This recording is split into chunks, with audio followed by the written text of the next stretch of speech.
जय जय श्री राधे। श्री सद्गुरुदेव भगवान की जय हो। निरंतर नाम रस में डूबे और लीला दर्शन उत्सुक श्री महाराज जी पंडित बाबा के कथन से आश्वस्त हुए और अखंड नाम जप साधना के लिए नंदगांव चले गए।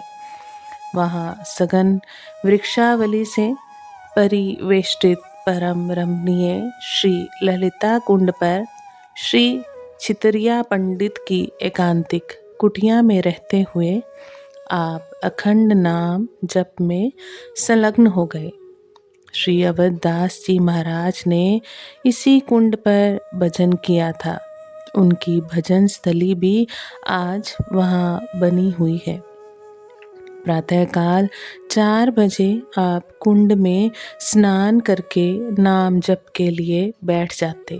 मध्याह्न में नंदगांव जाकर भिक्षा ले आते और फिर नाम जप में लग जाते। इस प्रकार भजन करते हुए करीब 4 माह व्यतीत हो गए।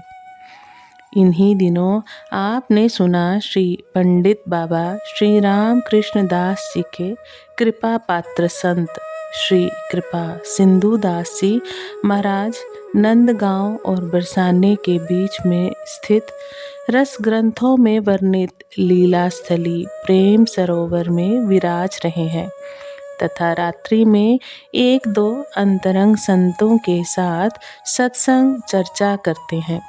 उनके दर्शन करने तथा उनका सत्संग सुनने की इच्छा आपको हुई और प्रेम सरोवर चल पड़े।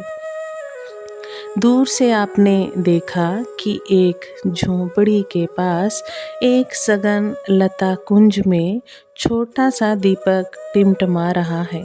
श्री कृपा सिंधु दास जी महाराज एक ग्रंथ लिए समक्ष आसीन एक संत को कुछ सुना रहे हैं। आप उत्कंठा से आगे बढ़े। पैरों की आहट सुनकर वे चौंके। नेत्र ऊपर कर दूर से ही देखा कि कोई आ रहा है। उन्होंने झट से ग्रंथ बंद कर घुटने के पीछे छिपा लिया और दीपक को बुझा दिया। श्री महाराज जी आए और दंडवत प्रणाम करके बैठ गए। श्री कृपा सिंधु जी महाराज ने जानना चाहा कि महाराज श्री किस स्थान से आए हैं और किस संप्रदाय के हैं। श्री महाराज जी ने बताया कि वे श्री रामानुज संप्रदाय में दीक्षित हैं। महाराज कृपा सिंधु दास जी गौड़ीय संप्रदाय में दीक्षित थे और सुगुप्त रीति से अष्टयाम लीला चिंतन करते थे। एक संप्रदाय का भक्त दूसरे संप्रदाय में दीक्षित व्यक्ति से अपनी सुगुप्त साधन प्रणाली की चर्चा नहीं कर सकता। उस पर भी श्री रामानुजाचार्य द्वारा प्रचारित श्री संप्रदाय में चतुर्भुज नारायण की ऐश्वर्य प्रधान उपासना प्रचलित है, जो गौड़ीय संप्रदाय में श्री कृष्ण की मधुरोपासना से बिल्कुल भिन्न है। अतः श्री कृपा सिंधु दास जी महाराज इधर उधर की बातें करते रहे। आप कुछ देर वहाँ अवस्थान कर ललिता कुंड वापस आ गए। आपको इस बात का दुख हुआ कि अपात्र समझकर श्री कृपा सिंधु दास जी ने ग्रंथ को छिपा लिया और आपके सामने नहीं पढ़ा। आप फिर अपनी नाम जप साधना के प्रति दत्तावधान होकर उसमें संलग्न हो गए, किंतु यहाँ विघ्न पड़ने लगे। नंदगांव से प्रातः ब्रजवासी स्नान के लिए ललिता कुंड पर आते और उच्च स्वर में हंसी मजाक करते, संसारिक व्यवहारिक चर्चा व्यर्थालाप करते, जिससे आपकी साधना में विक्षेप उत्पन्न होने लगा। इसलिए आपने नंद बाबा के बगीचे के पीछे एक सघन पीलू वृक्ष के नीचे बैठकर भजन करने का निश्चय किया। पास में ही श्री रूप गोस्वामी जी की भजन स्थली कदम खंडी है। वहाँ भी कुछ संत रहते थे। आपने इस स्थल पर अखंड नाम जप प्रारंभ किया। सुबह से शाम तक उच्च स्वर से 3.5 लाख नाम जप करते। सायंकाल नंदगांव भिक्षा के लिए जाते, कृष्ण कुंड आकर भिक्षा करते और वहीं आसपास कहीं भी नाम जाप करते करते सो जाते। फिर प्रातःकाल उसी पीलू वृक्ष के नीचे नाम जप की चर्या में तल्लीन हो जाते। पीलू के वृक्ष की डालियां चारों ओर से झुककर जमीन से लग रही थी, अतः इस सघन पीलू वृक्ष के नीचे आसीन होने पर बाहरी व्यक्ति उनको देख भी नहीं सकता था। श्री महाराज जी अपने कोमल कंठ से व्याकुलता पूर्वक उच्च स्वर से नाम जप करते, जिसको सुनकर पास की पगडंडी से नंदगांव जाने वाले सहसा स्तब्ध हो जाते और खड़े होकर श्रवण करते। नामधारा से आकृष्ट सर्प आदि भी आपके सामने आकर बैठ जाते। शनै शनै इसकी चर्चा महात्माओं में फैलने लगी और क्रमेण वह प्रेम सरोवर पर श्री कृपा सिंधु दास जी महाराज के कानों तक भी पहुँची। सुनकर वे बहुत ही प्रसन्न हुए। उन्होंने आपको प्रेम सरोवर बुलाया। आप उसी वक्त रात्रि में बड़ी उत्कंठा से उनके पास गए।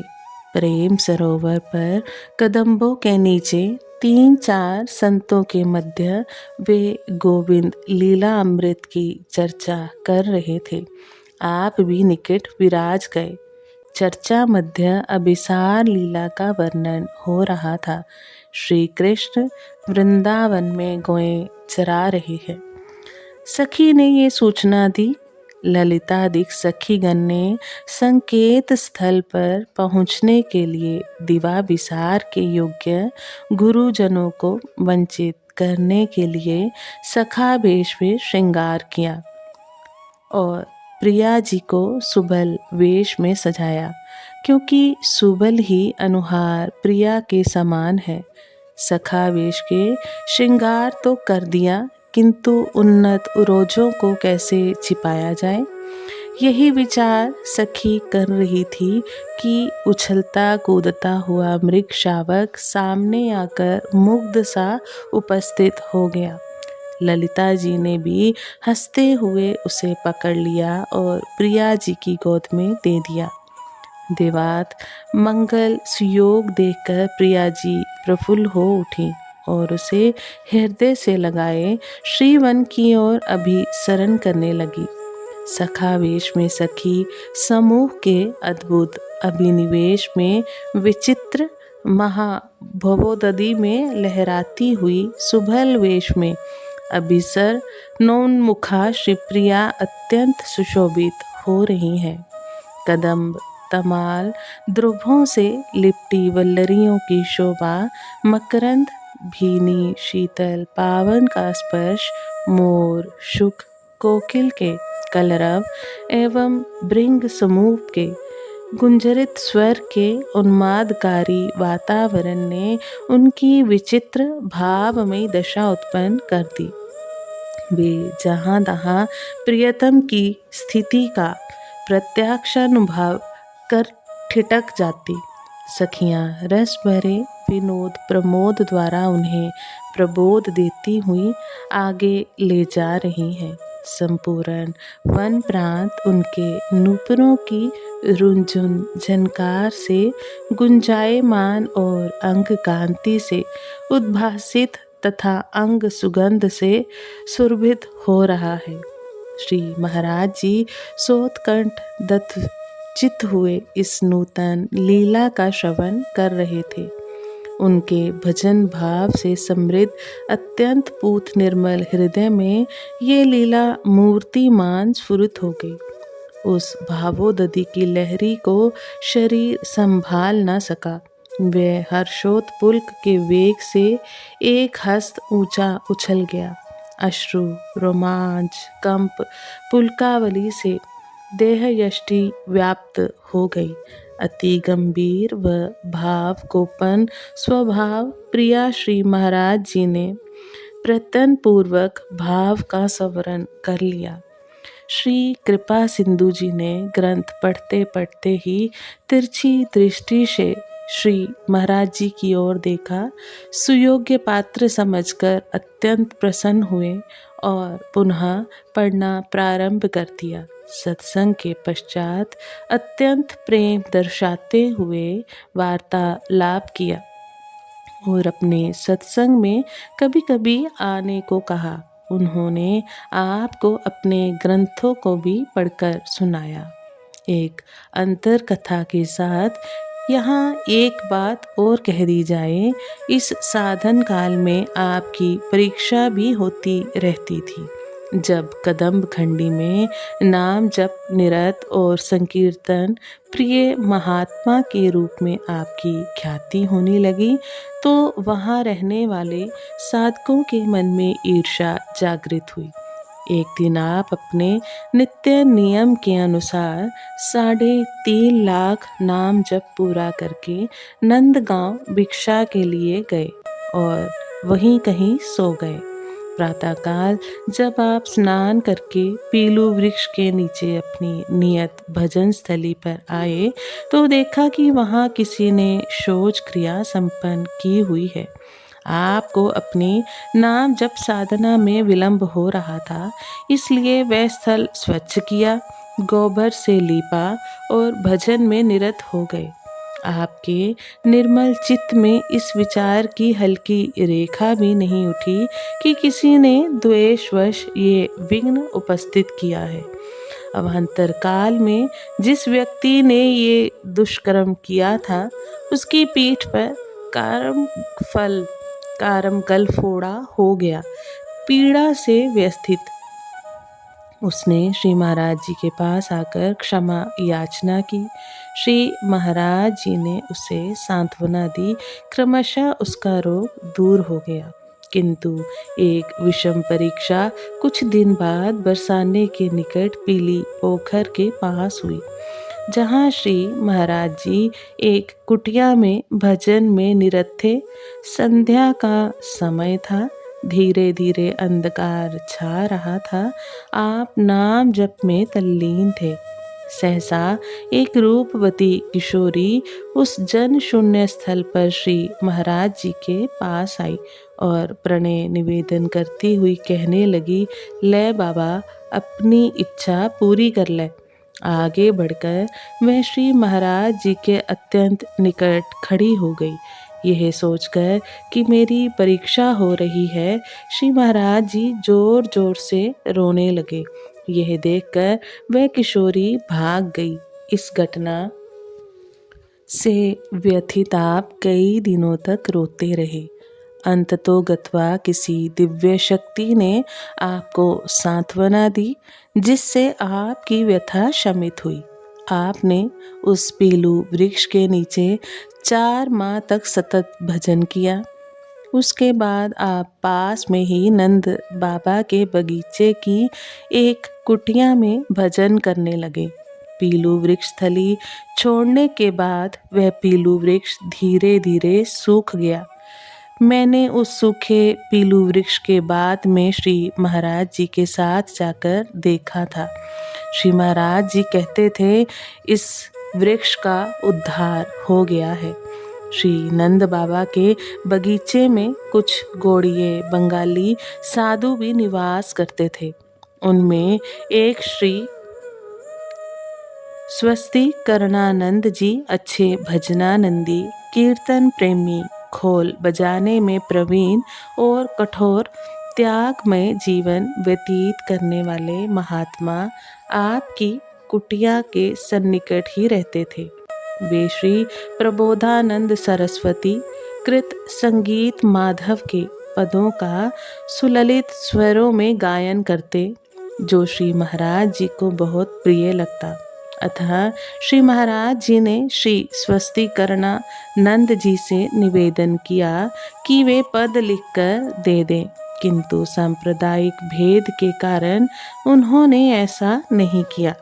श्री महाराज जी सुन सुनकर ही उन पदों का गायन करने लगे जो श्री स्वस्तिकरणानंद जी के आश्चर्य का विषय बना। यहाँ 4 माह तक निवास के पश्चात आपकी इच्छा किसी परम एकांत स्थान में भजन करने की हुई और आप जन शून्य नीरव स्थल की खोज करने लगे, किंतु आपको कोई मनोनुकूल स्थान नहीं मिला। एक दिन खिन मस्तक आप पावन सरोवर के तट पर बैठे थे। संध्या का समय था। सहसा आपने देखा कि सम्मुख एक दीर्घकाल वयोवृद्ध गौर वर्ण श्वेत श्मश्रु युक्त संत आविर्भूत हो गए। मुस्कुराते हुए संत ने हाथ ऊंचा उठाकर आशीर्वाद दिया एवं समाधान सूचक करुणापूर्ण दृष्टि से अवलोकन किया। यशोदा कुंड की दिशा में अंगुली निर्देश करते हुए वे हठात अदृश्य हो गए। संत की इस अहेतु की कृपा से श्री महाराज जी को बहुत संतोष हुआ। उसी समय आप उठकर उंगली से निर्दिष्ट दिशा की ओर चल पड़े। आपके पैर यशोदा कुंड के पास एकाएक रुक गए। सामने ही एक छोटी गुफा दिखाई दी। आपको वह गुफा मनो अनुकूल और भजन स्थली के रूप में उपयुक्त लगी। बस्ती से दूर जंगल के सन्निकट सघन लता पत्रादिकों से घिरी हुई ये छोटी सी गुफा जीर्ण शीर्ण अवस्था में थी। इसमें कपाट रहित एक छोटा सा प्रवेश मार्ग था, जिससे 6-7 सीढ़ियां उतरने के पश्चात केवल इतना ही स्थान था कि एक व्यक्ति बैठ सके। पांव पसार कर कोई लेट सके ये संभव नहीं था। इसमें ना तो जंगला था और ना ही कोई रोशनदान। सीढ़ियों के ऊपर एक मोखा था, जिससे प्रकाश की किरणें संकोच के साथ मंद मंथर गति से आती थी।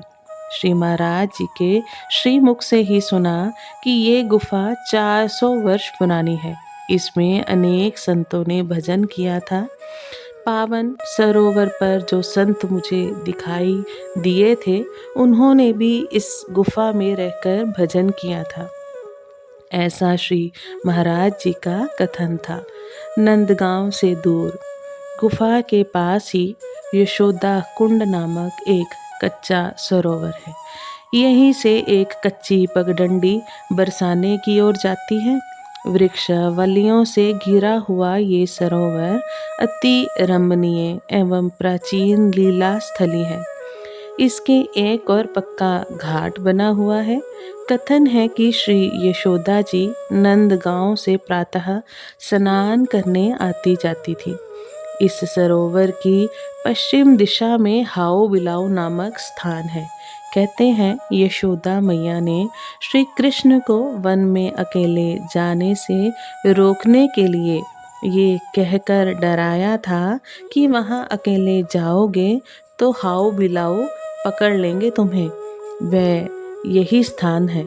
सरोवर से 100 कदम दूरी पर कुछ ऊंचे टीले पर ये उक्त गुफा है। आपने स्वयं इस गुफा को स्वच्छ किया, गोबर से लीपा और भजन करने का दृढ़ संकल्प लेकर बैठ गए। यहाँ आपका मन सहज रूप से भजन के आनंद रस में लीन हो जाता था। आप ठीक 3 बजे उठकर यशोदा कुंड में स्नान करते और गुफा में बैठकर 3.5 लाख नाम जप करते। नाम जप करते समय भगवत चिंतन के अतिरिक्त यदि कोई इत्र विचार आता तो आप उस समय के नाम जप को निर्धारित संख्या के अंतर्गत परिगणित नहीं करते। नाम जप पूरा करने के पश्चात ही आप भिक्षा के लिए नंदगांव जाते। किसी भी एकांत स्थान पर बैठकर उसको ग्रहण करते और गुफा की छत पर अथवा पार्श्वस्थल रास मंडल के चबूतरे पर अन्यथा अन्य किसी स्थल पर कहीं भी रात्रि विश्राम करते।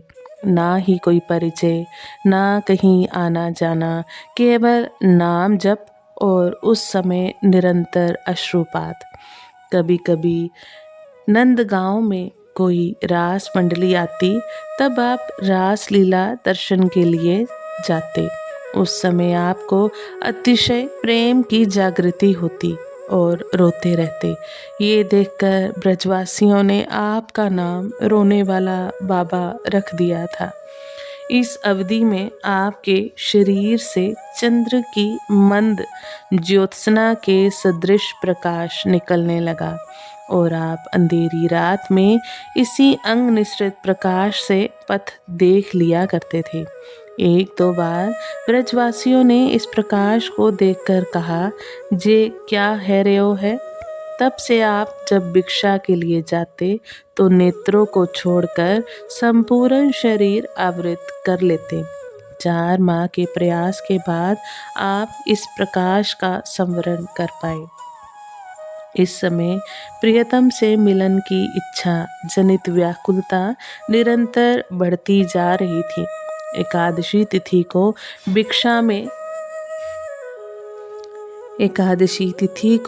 भिक्षा में गुड़ ही प्राप्त होता है। आप अपने नित्य नियम के अनुसार नाम जप संपन्न करके गुड़ की भिक्षा ले आए और पुनः जप में तल्लीन हो गए। तीसरे दिन संध्या 7 बजे एक संत आए और गुफा के द्वार से आपको पुकारा। उत्तर ना मिलने पर वे और भी उच्च स्वर से आचार्य जी कहकर पुकारने लगे। किंचित सजग होकर श्री महाराज जी ने राधे राधे कहकर प्रत्युत्तर दिया और भिक्षा की झोली लेकर बाहर आए। झोली में कुछ रखा देखकर उन संत महोदय ने पूछा, झोली में क्या रखा हुआ है? आपने झोली में देखकर कहा, गुड़ है। आज एकादशी है, अतः यह भिक्षा में प्राप्त गुड़ है। हंसते हुए संत जी बोले, एकादशी तो परसों थी, परसों का गुड़ अभी तक कैसे रखा है? चौंक कर महाराज जी ने पूछा, आज कौन सी तिथि है?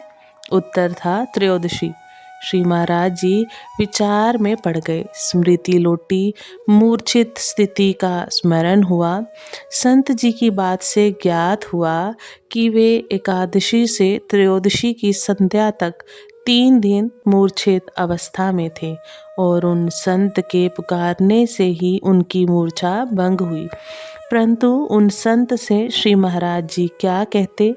श्री महाराज जी से कभी मुझे ये ज्ञात नहीं हो सका कि उस स्थिति में उनको क्या दिव्य अनुभूतियाँ हुई। एक दिन आप भजन कर रहे थे कि गुफा में नंदगांव में स्थित नंद भवन मूर्त हो गया। इसके कुछ माह बाद दशावतारों के क्रमशः दर्शन हुए आपको। इन दिव्य अनुभूतियों के पश्चात आपकी स्थिति अवर्णनीय हो गई। आपका नवनीत सदृश कोमलचित भाव के संस्पर्श मात्र से द्रवीभूत होकर अश्रुओं के रूप में निरंतर बहता रहता।